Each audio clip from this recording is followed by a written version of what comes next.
Your guys' names and what band you're in and what you do in the band. I'm Ryan. I play bass in Step Aside.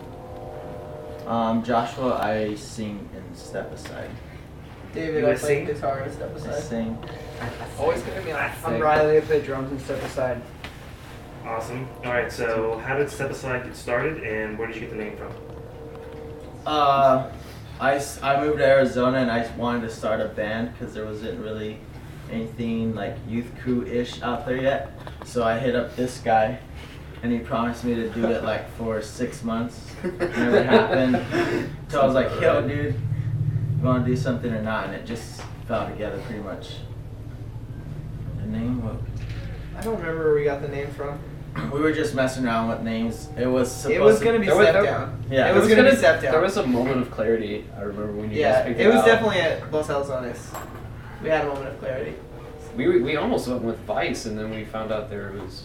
Two other vices? Yeah. Yeah, we had like 3 Million names. other Step bands. Down was one of them. Step Yeah. Aside and one other, and then we just went with that because it sounded better. Yeah. Smart choice. Cool, our turn song too. Yeah? Demo rather. Alright, so how did you guys all meet? At least me and David, we had a moment of terror in a rise and fall pit, as I recall. Oh, this is juicy. Oh yeah, it's over here. And then I ended up recording his band Condemned for their demo, and we formally met then. I met Josh through David, and I've seen Riley at shows for a while in his other band, Busted Bearings. Just like mutual friends through hardcore, Yeah. basically. Pretty much. Yeah. Very nice. Alright, so how long has Step Aside been going? Summer 2011. About since August, I think. Yeah. We wrote the whole record in 4 practices, 5 practices. Yep. Yeah, like Impressive. late at night in the summer. It was Yeah. cool. That's real cool. Alright, so what are some of your guys' main influences with the band? I could personally say like all the old school bands either today, Gorilla Biscuits, anything fast, not so much heavy like a lot of the other bands are getting into now, but as long as it's fast and old school feeling, positive, that's probably what influences like the entire band, I could say. Yeah, Yeah. that speaks for me. Say that. Like the first Revelation releases and the early 2000s bands like Carry On and stuff. Alright. Alright, so you guys have, what, 2 records out right now? Just one. One. Just reaching One. out. Yeah. How With did, like 13 different covers. Yeah. Every See, It's that- easy to get that- confused. That's why it's confusing. You guys have like 85 covers. How many, Yeah, how many everything's covers do you loaded. have? Question for you. Yeah, turn it around and you on this one. 2. 2 covers. 2 covers. How many? 3 counting what's on my iTunes. How many color records do you have? 2. 2. Thanks to that fine gentleman right there. Yeah, we did that so we could sell them all quicker. Sorry everybody Yeah. for making it torture for you. It's alright. Alright, so how was it recording that? And did you guys have any I don't want to answer this question. It was cool. It was stressful. Yeah. No, It yeah. was so stressful. Okay, Riley took like 5 hours to set up the drums. It's just because you took forever. And we had like Mine's- 16 hours total to record the entire record. I think It didn't go as smooth as it should have. As I think is it. That's all we have to say. Yeah, Yeah, that's it was really messy. about it. it came out cool, but it was. It pretty- came out. It honestly came out better than I thought it would, and I'm glad that it did. We were really picky with it though. Yeah. So, It was cool. Yeah. Butler's a cool guy though. Trying to Alright. hang out. And where did you guys record at? Arcade Digital Recording in Phoenix. with Ryan Butler. Very cool. Alright, so now to get into the deep, hard-hitting personal questions here. Awesome. Starting out with individually, how did you guys get into hardcore? And how did you guys get into being straight edge? Start with David.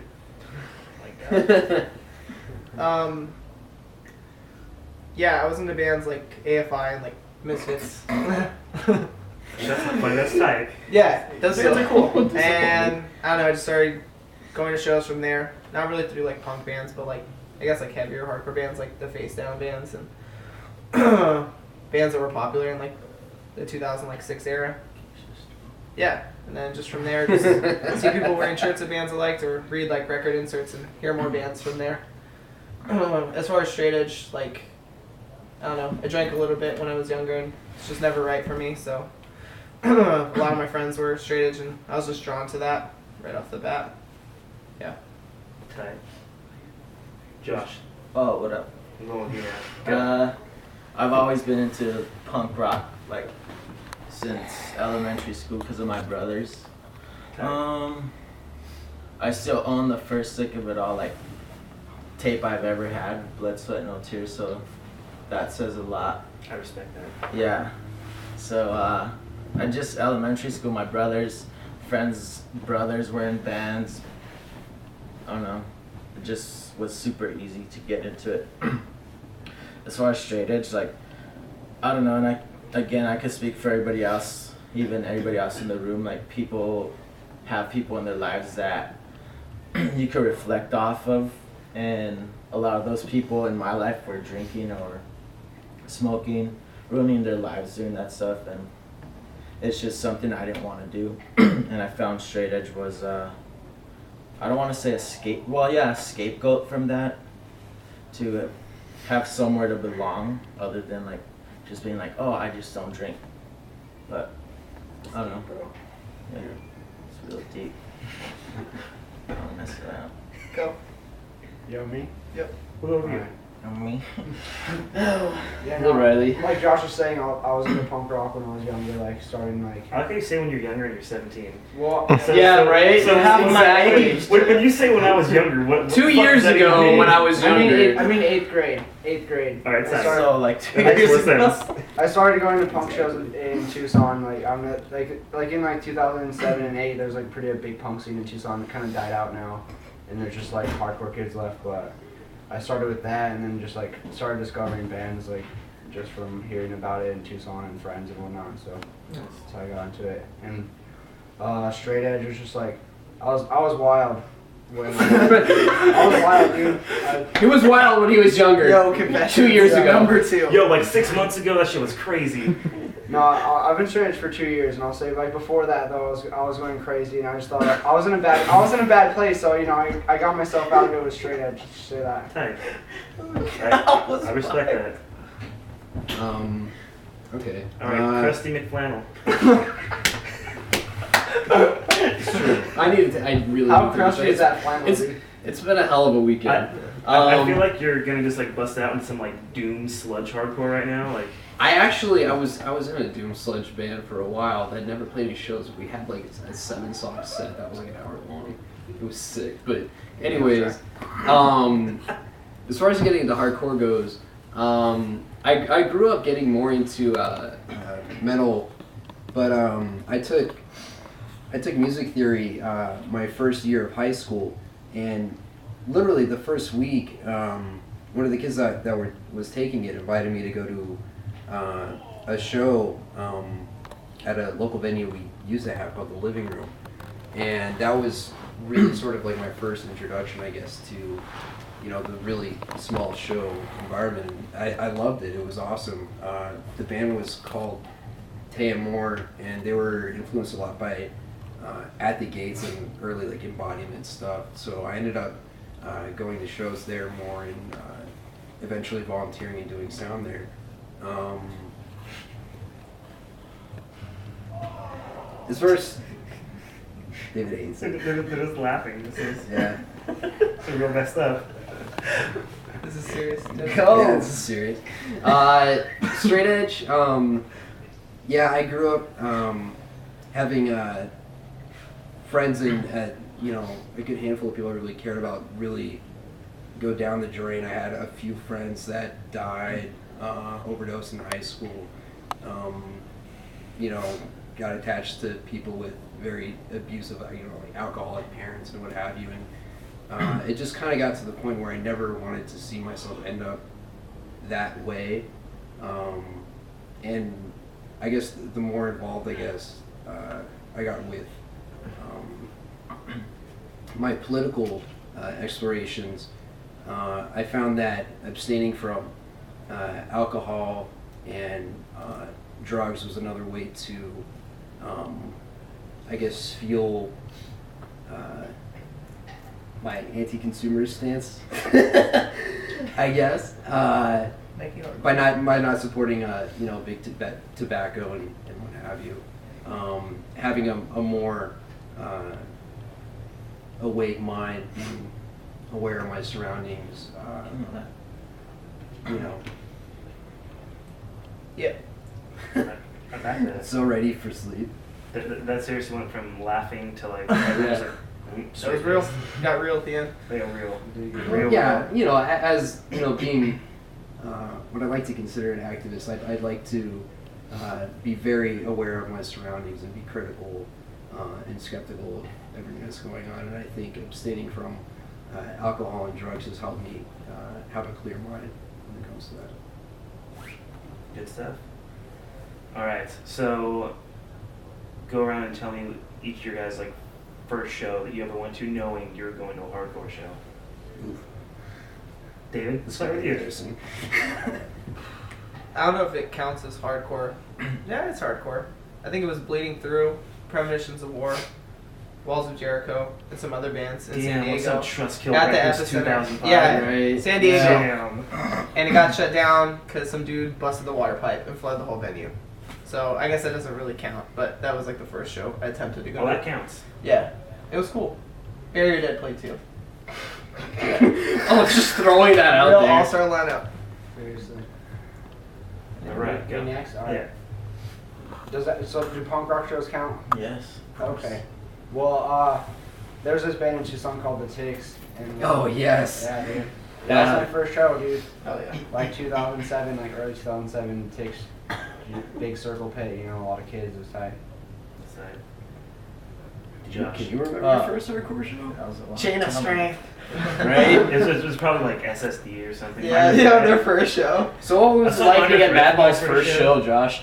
Well, being I- older than Freddie Madball, it's like no, I don't know. My first like experience or like with punk rock and hardcore was I was maybe 8, and not knowing or understanding what was going on, I was scared out of my mind.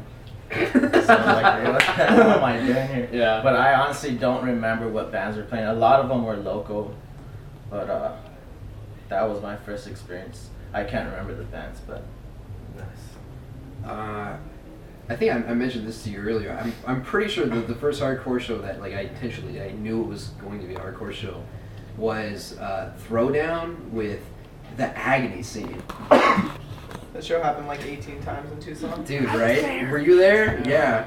Yeah, that was at Scrappy's. Everyone in the background just got really excited when you said the agony scene. Yeah, dude. That's limited.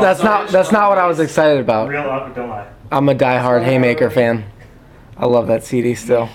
Anyways. Oh yeah, on Earth, those days. Yeah, Unearthed, 2006. guys had it. Yeah, that was also I think my first formal introduction to circle pitting, because Throwdown would ask for circle pit every 5 seconds. And I think I told you guys this earlier. They are to circle pits what Scott Vogel is to stage dives. Right. Nice. Yes. Important. Agreed. Real tight. And we also discussed that you are probably 4 of the only people in Arizona that actually support the circle pit.